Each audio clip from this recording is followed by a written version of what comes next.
The thing that gets me the most about Frontline is that apparently Taito did this one to themselves.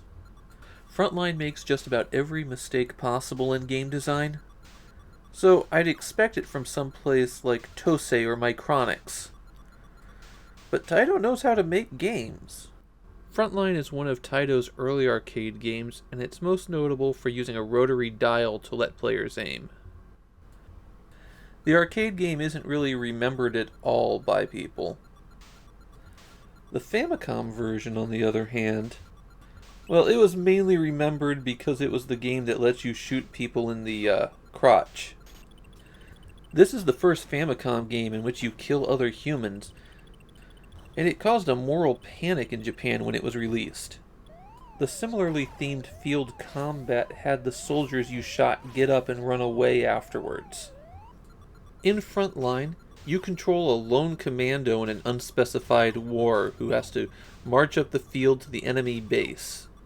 Although the manual doesn't give any details, the fact that you're in blue and your enemy are in green make me think that you're a Chinese soldier fighting off the Japanese Imperial Army. One of the big issues with Frontline is the shooting. Your bullet emerges from your gun, but your gun has huge swings in position depending on what direction you're moving in. Using that giant sprite with the weirdly bendy gun makes the shooting far more difficult than it needs to be. Vehicular combat's a little bit better. You can get into either an armored car or a tank. Both vehicles make the shooting much easier to manage. If you're hit, you'll need to jump out before the vehicle explodes. And it's possible to jump out straight into an enemy that kills you instantly.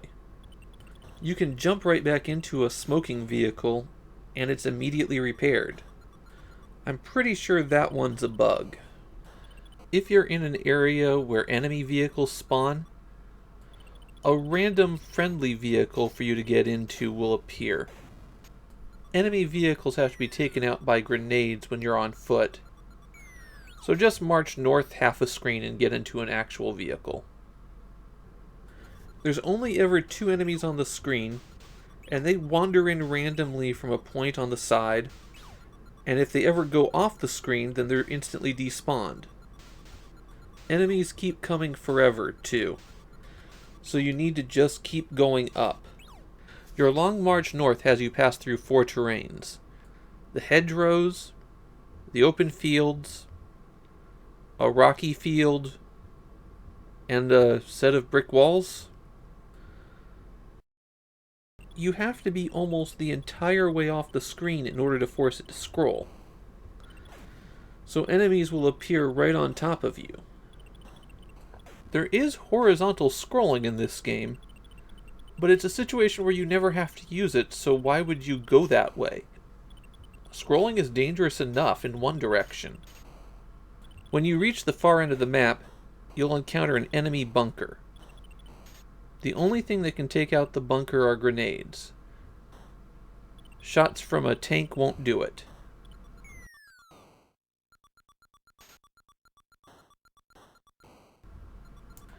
When you destroy the bunker, the enemy surrenders, and then you start all over again. The enemy troops get a bit faster, but the map layout is exactly the same. That difficulty increase occurs for 5 loops, and then the game stays at a constant difficulty. Not much more that can be said about Frontline.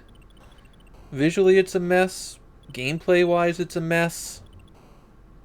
The scary part is it's the best of the 3 military combat games that were released on the Famicom around this time.